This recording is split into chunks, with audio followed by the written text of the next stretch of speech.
एक गांव में रतनलाल नाम का किसान अपनी पत्नी उषा के साथ रहता था। उषा को गहने पहनने का बहुत शौक था। वो अक्सर नए नए गहने खरीदती और पहनती।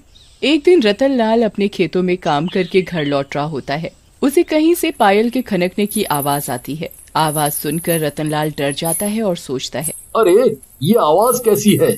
सुना है जंगलों में चुड़ैलें घूमती रहती हैं। कहीं ये चुड़ैल तो नहीं? भाग ले रतनलाल बेटा, नहीं तो बिना टिकट यमलोक पहुंच जाएगा। फिर रतनलाल वहाँ से भागकर घर पहुँचता है। घर पर उषा गुस्से में बैठी होती है। रतनलाल उसे गुस्से में देख पूछता है, अरे उषा, क्या हुआ? आज पान खाया है क्या? कुछ मुंह फूला फूला सा लग रहा है। चलो हटो यहाँ से, प्यार व्यार तो करते नहीं, आ जाते हैं उलू लुलू करने। चलो नाराज मत हो और बोलो क्या बात है। मैं तुम्हारी हर बात तो मानता हूँ। बोलो मुझसे क्या चाहिए? बहुत प्यार करते हो, झूठे कहीं के। कब से बोला है कि एक सोने की पायल ला दो, आज तक तो लाई नहीं। पता है गांव की सब औरतों के पास है और वो सब मेरा मजाक बनाती।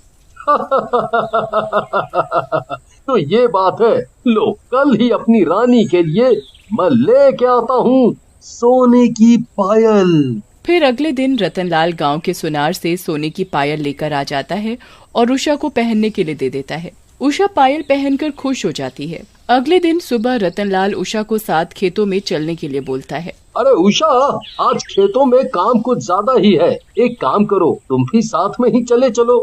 फिर उषा और रतनलाल खेतों में काम करने चले जाते हैं और रात होने पर वापस घर की ओर आ रहे होते हैं। तभी रतनलाल को पायल के बजने की आवाज सुनाई देती है। रतनलाल डर जाता है और उषा से बोलता है, अरे उषा, तुमने पायल की आवाज सुनी? ऐसा लग रहा है जैसे हमारे साथ कोई चल रहा हो। तुम्हारे साथ तो केवल मैं ही चल रही हूँ और मैंने पायल भी पहनी हुई है। कितने डरपोक हो तुम।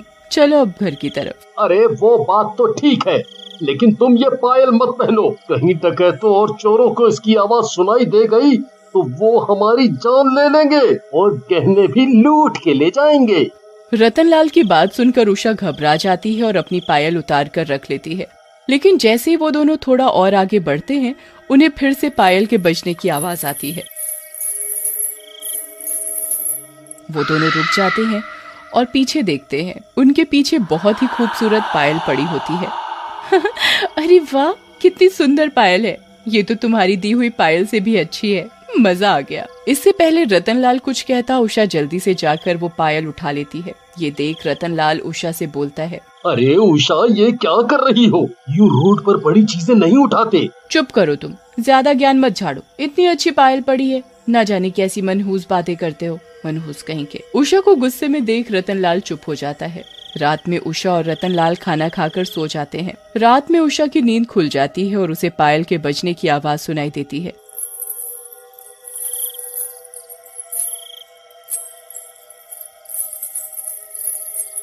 अरे ये आवाज तो रसोई से आ रही है। कहीं कोई चोर तो नहीं घुस गया रसोई में जाकर। लेकिन जैसे ही उषा किचन में जाती है, उसके पैरों में पानी जैसा कुछ लगता है। उषा किचन की लाइट जला देती है। अरे ये तो खून है, ये कहाँ से आ गया? तभी उसकी नजर अपने ऊपर पड़ती है। उसके ऊपर एक चुड़ैल लटकी होती है। चुड़ैल को देखकर उषा घबरा जाती है और चिल्लाते हुए रतनलाल के पास भागती है। अजी सुनते हो? उठो जल्दी से, देखो क्या हो रहा है। हमारे घर में चुड़ैल आ गई है। लेकिन रतनलाल नहीं उठता। ये देख उषा को गुस्सा आ जाता है और वो रतनलाल को जोर से लात मारती है। इस आदमी को सोने के अलावा कोई काम नहीं है। यहाँ मेरी जान को खतरा है और ये आदमी घोड़े बेचकर सो रहा है। उधर उषा की लात से रतनलाल हड़बड़ा कर उठ जाता है। क्या हुआ उषा, तो चिल्ला रही हो? अरे हमारे घर में चुड़ैल है, मैंने अभी उसे रसोई में देखा है। वो छत से उल्टा लटकी हुई थी। क्या बात करती हो? चलो चलकर देखते हैं। फिर रतनलाल और उषा रसोई में जाते हैं। वहाँ पर सब कुछ ठीक ठाक होता है, जैसे कुछ हुआ ही ना हो। तुम भी कमाल की डरपोक हो। कहाँ है चुड़ैल? तुम भी ना अपने बाप की तरह बहुत बहमी हो। चुड़ैल। कहाँ है चुड़ैल? कहाँ है? लेकिन उषा कुछ नहीं बोलती। तभी चुड़ैल उन दोनों के सामने आ जाती है। लोमड़ी सी शक्ल वाले, मुझे याद कर रहा था। ले मैं आ गई। तुमने पुकारा और हम चले आए, तुमने पुकारा और हम चले आए, खोपड़ी अपने हाथों में ले आए रे। तुमने पुकारा और हम चले आए, खोपड़ी अपने हाथों में ले आए रे। ऐसा कहकर चुड़ैल अपनी खोपड़ी अपने हाथों में पकड़ लेती है। ये देखकर उषा और रतनलाल दोनों बेहोश हो जाते हैं। अरे एक बात समझ नहीं आती, मुझे देखकर लोग बेहोश क्यों हो जाते हैं? मैं क्या इतनी खूबसूरत हूँ? अगले दिन सुबह उषा और रतनलाल को होश आता है। उषा रात की घटना से बहुत डर गई होती है। मुझे यहाँ से ले चलो, ये चुड़ैल हमें मार डालेगी। अरे उषा रो मत, मैं अभी जाकर गांव वालों से बात करता हूँ, फिर देखते हैं इस समस्या का क्या इलाज हो सकता है। नहीं नहीं नहीं, तुम किसी से कुछ बात मत करो, हम दोनों ही इस समस्या का इलाज करेंगे। गांव वालों को पता चला तो वो हमें ही दोष देंगे।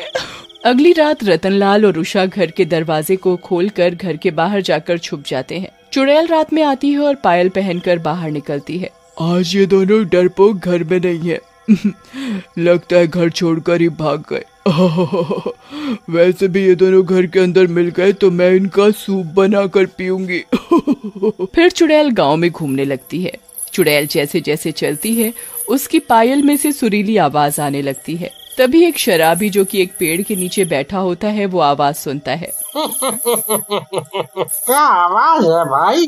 लागत है कौनो फिल्म की शूटिंग हो रही है। और ऐसे तो माधुरी ही चलत है। अभी जाकर देखा था अपनी माधुरी को। 1 2 3 4 5 6 7 8 9 10 11 12 13 मेरा करे तू इंतजार, अजब ये आई बहर। शराबी आवाज की दिशा में जाता है और चुड़ैल को पीछे से आवाज लगाता है। ए माधुरी, जरा पीछे को मुड़ो, हम भी संजय दत्त हूँ, खलनायक वाला। अरे पलट मेरी माधुरी, पलट। शराबी की आवाज सुनकर चुड़ैल मुड़ती है। नायक नहीं, खलनायक है तू। ओहो, तुझे ही तो ढूंढ रही थी मेरे हीरो। ऐसा कहकर चुड़ैल शराबी के पास जाती है और उसे मार डालती है। ये सब उषा और रतनलाल एक झाड़ी के पीछे छुपकर देख रहे होते हैं। उषा रतनलाल से बोलती है, अरे जी ये तो नरभक्षी चुड़ैल है, ये हम सबको मार डालेगी, हम क्या करेंगे?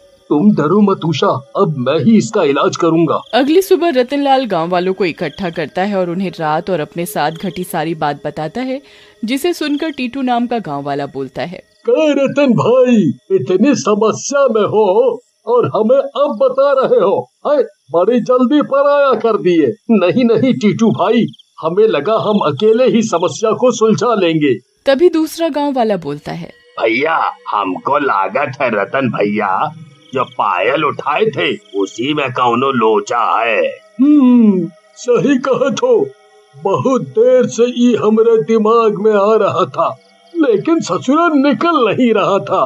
आज रात ही समस्या को सुलझाते हैं। हाँ। फिर गांव वाले रात में रतनलाल के घर के बाहर छुप जाते हैं। चुड़ैल रात में रतनलाल के घर से बाहर निकलती है। उसके चलते ही पायल की आवाज आने लगती है। अरे वाह, क्या आवाज है!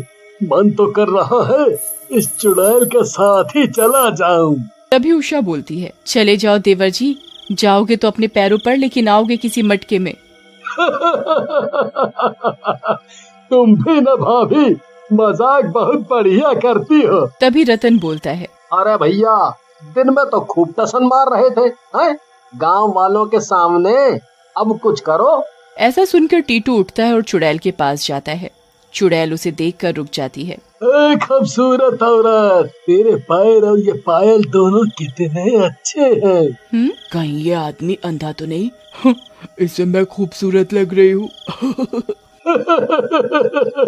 इतना हैरान होकर क्या देख रही हो? कभी मुझसे ज्यादा स्मार्ट लड़का नहीं देखा। है, वैसे भी तुम भी कुछ कम नहीं हो। हाँ। चुड़ैल टीटू की बातों में आ जाती है और बोलती है, मैं क्या सचमुच इतनी खूबसूरत हूँ? सोने की परख तो सुनार को होती है। लाओ अपने पैर दिखाओ, मैं इन्हें देखना चाहता हूँ।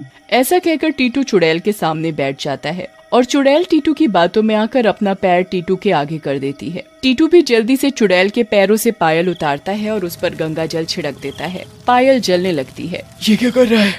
आग आग बुझा, अगर ये जल गई तो मैं भी जल जाऊंगी। मेरी चुड़ैल रानी, तुम्हें मारने के लिए ही तो ये सब नाटक किया था। अब तुम चलो। Bye bye. चुड़ैल जल जाती है। अरे वाह देवर जी, आप तो तांत्रिक भी हो।